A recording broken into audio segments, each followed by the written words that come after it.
আমি একটা মেয়েকে ভালোবাসি এবং মেয়েও আমাকে ভালোবাসে। হ্যাঁ, আল্লাহু আকবার কে করে? ওই আগে বোঝো কি বলেছে শুনি আমরা। কিন্তু আমাদের পরিবার থেকে বিষয়টা মানতে চাচ্ছে না এবং মেয়েকে বিয়ে দেওয়ার জন্য তারা উঠে পড়ে লেগেছে। অর্থাৎ মেয়ের বাবা এবং মা মেয়েকে বিয়ে দেওয়ার জন্য উঠে পড়ে লেগেছে। মেয়েকে বিয়ে দিবে প্রতিষ্ঠিত ছেলের সাথে এবং আমি আর মেয়ে ইন্টার ফার্স্ট ইয়ারে পড়ি এবং আমার প্রতিষ্ঠিত হওয়া অনেক দেরি। আমার পরিবার এখন আমার বিয়েতে সম্মতি দিবে না। আমি ওই মেয়েকে ভালোবাসি এবং তাকে হারাতে চাই না। এমন অবস্থায় আমি কি করতে পারি? আপনার বিবেচনায় আমাদের বিষয়টা কি বলে মতামত দিবেন।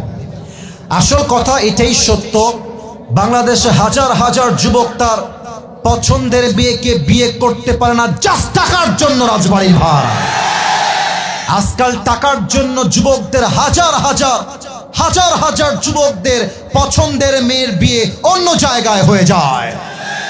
আমি তোমাকে বিনয়ের সঙ্গে বলবো, কলিজার টুকরা যুবক, একটু ধৈর্যের পরিচয় দাও, বাড়াবাড়ি বেশি করতে যেও না। মাথায় রাখবা, তোমার এই বয়সটাই হচ্ছে আবেগের বয়স। দুইটা পয়েন্ট মাথায় রাখবা, দুইটা পয়েন্ট।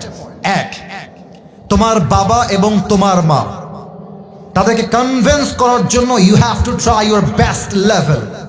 সর্বোচ্চ দরকার হলে বাবার পায়ে ধরবা, মায়ের পায়ে ধরবা যে মা, তোমার দোয়া ছাড়া আমি বিয়ে করতে চাই না গো মা, প্লিজ তুমি একটু হেল্প করো আম্মা। বাবার পা ধরবা, আব্বা প্লিজ বোঝার চেষ্টা করো, আমাকে বিয়ে না দিলে আমার দিন দিন চরিত্র নষ্ট হয়ে যাচ্ছে, আব্বা প্লিজ বোঝার চেষ্টা করো। আর সেই আব্বাদেরকে বলবো, যে আব্বারা সন্তানকে সঠিক বয়সে বিয়ে দিচ্ছেন না, আপনার ছেলে বিয়ে না হওয়ার জন্য যত জায়গায় জেনা করবে, যত মেয়ের সঙ্গে অন্যায় জড়াবে, আমি আসিফ আপনাকে 100 ইনশিওর করে বলছি, আপনি বাবা হিসেবে আপনার সন্তানকে সঠিক বয়সে বিয়ে না দেওয়ার জন্য এই প্রত্যেকটা জেনার দায়ভার কিয়ামতে আপনাকে বহন করতে হবে আব্বা জান আমার।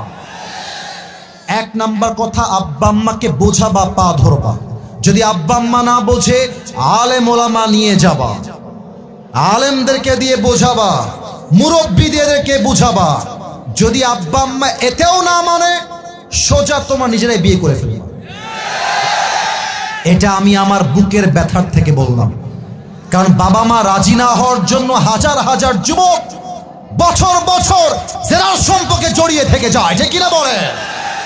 আমার মনে হয় প্রত্যেকটা মেয়ের বাবা যদি বলে যে বাবা তুমি তো আমার মেয়েকে বিয়ে করবা, তোমার তো চাকরি নাই, ব্যবসা নাই, শোনো ওইটা আমার কলিজার টুকরা মেয়ে, তো তুমি বিয়ে করে নাও, তবে সে আমার বাসায় থাকবে, আমার বাসায় খাবে, আগেও যেমন ছিল এখনো সে তেমন থাকবে। বাবা তুমি তার স্বামী হয়ে থাকো, এবং তুমি যখন জীবনে প্রতিষ্ঠিত হবে, তুমি আমার মেয়েকে এসে রাজার মতো রাজকুমারীকে তোমার বাসায় নিয়ে যাবে।